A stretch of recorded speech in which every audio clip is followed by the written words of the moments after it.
So over the past few weeks, you may have noticed a new shooting setup. If you did, you are correct. And the reason for that is I moved. Now with that, I kind of have this blank canvas in front of me to build out my dream smart home setup, and I thought it'd be cool to document the process and take you along for the ride. So part 2 is going to be all about the TV, all about the audio, super excited for LG's 65-inch 4K OLED, and potentially even more excited for a pair of speakers coming from Focal that has me drooling just thinking about them. Today though, part 1 is going to be the foundation, the groundwork, internet, Wi-Fi, security, and because of that I reached out to Nest and asked if they'd be down to send out a couple of their brand new Nest IQ cameras. They said yes. I said you are awesome, so huge shout out to them for sponsoring episode 1. You also know what that means, so for your chance to win a Nest IQ of your own, details are down below, and if you're down with that, let me know by dropping a like. As far as the internet goes, it's kind of been a little bit of a roller coaster. Initially I was trying to get Frontier, aka used to be Verizon. They hold the key to Fios. It wasn't gonna be anything crazy, about 100 up, 100 down, and I'm sure I'm gonna hear about some of your insane internet speeds in the comment section below. But ultimately, after going back and forth for 2 weeks, I found out there were no open ports,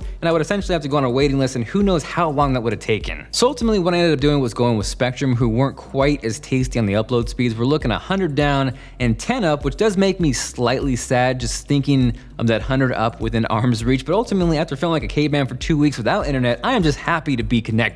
Now, as far as Wi-Fi, I went with Google Wi-Fi, which comes in a pack of 3, and the reason for that is the layout of the house is 3 stories. Technically though, the first story is just the hallway and extra calories burned to get to the living room. Because of that, the router lives on the 2nd story, and I wanted to make sure there was strong, consistent Wi-Fi upstairs and throughout the house. Google Wi-Fi works as a mesh network with different access points to give you that solid, consistent signal. There's a few different brands that make very similar things, but for me, Google Wi-Fi has worked perfectly and I have 0 complaints. Hopping over to the Nest IQ though, this is where things get really cool. And if you're a fan of tech, this is one of the coolest gadgets you can put in your house. Now what makes my geek heart happy is inside the Nest IQ is a super crispy 4K sensor. You pair that with the 130-degree wide angle lens, night vision HDR, and that is a killer combination. The way that 4K sensor works though is actually kind of genius. It's not outputting 4K because 1, that would eat up extra bandwidth, and 2, it would be harder on your system to stream smoothly, but rather it's very similar to shooting a video in 4K and then outputting in 1080p. You have the ability to punch in, crop, and overall everything is just extra sharp. What takes that one step above and beyond though is when the hardware works with the software. So Nest is actually smart enough to decipher the difference between just motion and a human being,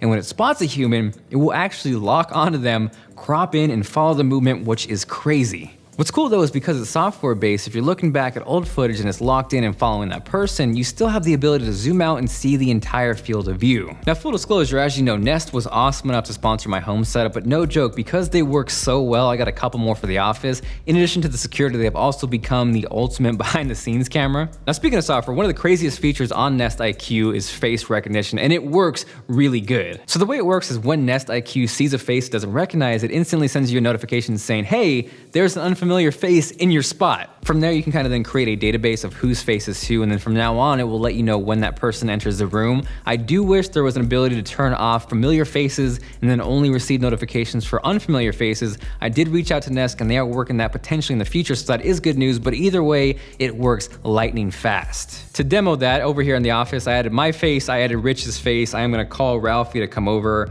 and in real time, you're gonna see how fast it works. Hello? Hey, what you doing? Come to me and Rich. Okay. Ralphie just entered the room. Take a few steps this way. Which way? Look up there. Your camera spotted someone it doesn't recognize. What's up? What's up, my goon? Look, man. Where? Let me see. How am I supposed to see myself from over here? Look at that mean mug. Give me a pic. Hold on. Hold on.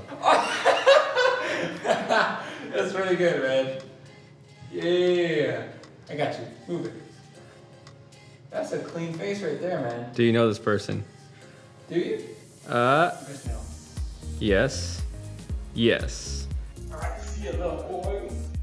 Hey, it just sent me a notification for a familiar face, Ralphie, which also comes through on an Apple Watch. So there was kind of a real world example of not only how quickly it works, but also how well it works. Immediately when Ralphie came in, it had no idea who he was, and it let me know that, but as soon as I added his face, it instantly knew who he was. Beyond that, what's also cool is you can now talk and listen through the Nest IQ. So I'm gonna send Rich over to the Nest IQ right now. Hey, it sees you. Cool. Rich. Whoa, hello. Don't break yourself. So as you're looking at this Nest footage, hopefully Rich isn't making it too shaky, but not only can you see the wide angle view, but you can also see how it adjusts on the fly. Night vision works extremely well to the point where things can be pitch black in the room and you can, no joke, see everything. Now because Nest IQ is plugged in at all times, you essentially have 24/7 live streaming that you can access at any given moment. Now if you want to archive that footage, you have 2 subscription options, which will either go back the last 10 days or all the way up to the last 30, and details on that are down below. All in all though, I think the Nest IQ is the result of when great hardware meets great software, because both ends of the spectrum are equally satisfying. If you've been looking for a smart home camera and you want the latest cutting edge tech, the Nest IQ is an awesome choice. This is Jonathan, and I will catch you guys later.